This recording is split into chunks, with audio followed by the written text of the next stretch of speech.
Okay, friends, so I wanted to jump on real quick. I have like 6% battery on my iPad. So I'm going to see what I can get recorded and we'll see.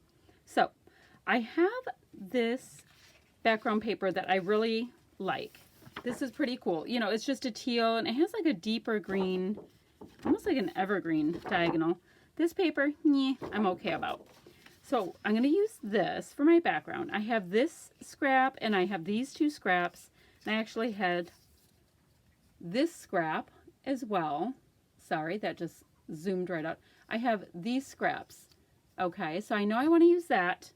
And I have these photos right here. This is my youngest daughter. She's getting ready to get a tattoo. And this is when he started working on her. And then my oldest daughter's there and one of their friends. So kind of interesting. So this might end up being a 2-page along the way, just not today, because I have the when it's finished as well. And it said, and the tattoo, it's kind of hard to see. It's RWYMD, which stands for Remember What You Must Do. It's from a poem. Okay, so I have that. And yes, my daughter is of age to get a tattoo, all that kind of stuff. She is 18. She signed for herself. I had nothing to do with the signing. She is good. Okay, so this is what I'm going to do. I'm going to start working on it, see how much footage I can get before it goes off, and if it stops recording, then I will go ahead and do a layout share with you afterwards. Okay, here we go, friends. Alrighty, so since I already have the black cardstock pieces, you know, at the correct size, and I already had that honeycomb paper pre-ripped from another layout. This, you know, the base of this design comes together really nicely, and I ended up being super happy with it. This really heavy black cardstock will bring out the bright color in the Vicki Boutin paper, and the overall look with the watercolory things works for the whole getting inked tattoo kind of a layout.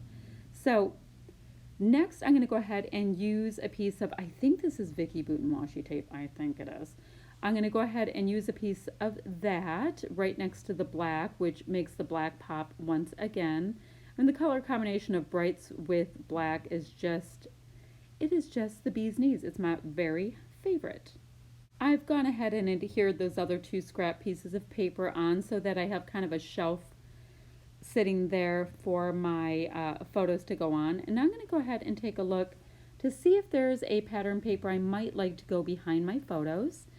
And I'm going to put them in a bit of a block design. And I think this nice, it's like a rosy reddish, but it's super distressed. I think that this color really makes the photo stand out nicely. Matted my photo, I double matted it on a piece of this really cool rainbow paper. You don't see much of it, I just like the color. And I also decided that I wanted to use another strip of black cardstock, which I tore the end of it, just because I also tore that, or the honeycomb paper was torn, so I thought it needed to be a repeating element.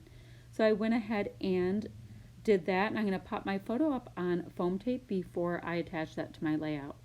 I've gone ahead and chose my title, which will be Getting Ink, and now I've decided that I want to go ahead and make a shaker pocket, which is what I am doing on the bottom part of my screen. I was just getting a little bit of adhesive on a die cut, and then I'm going to go ahead and stick that die cut to a piece of packaging, like think of the thinnest acetate ever, to a piece of packaging, and I'll trim around that die cut. Add fun foam around, you know, underneath the die cut where you won't see it.